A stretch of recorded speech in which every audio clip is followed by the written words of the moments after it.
Hi everyone, welcome back to this channel. In this tutorial, I will show you a simple trick to get stamp order ticket faster in Heartopia.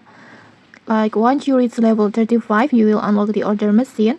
This lets you order clothes or furniture that aren't available in Dorothy's or Pop's daily shops. But the problem is the delivery takes 7 days.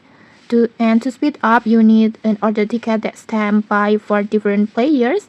And here's the trick to get those stamps easily. First, just find other players or friends like this. And then next, just hold your order ticket like this and wait for them to give you a stamp like this. And to mix things smoother, don't forget to give them food with 30 energy as a thank you, since stamping uses their energy. So you can give the food before or after asking the stample. It's up to you. And now just repeat this process with different players until you get all 4 stamps like this. And once your ticket is fully stamped like this, it's ready to use and your delivery time will be much shorter.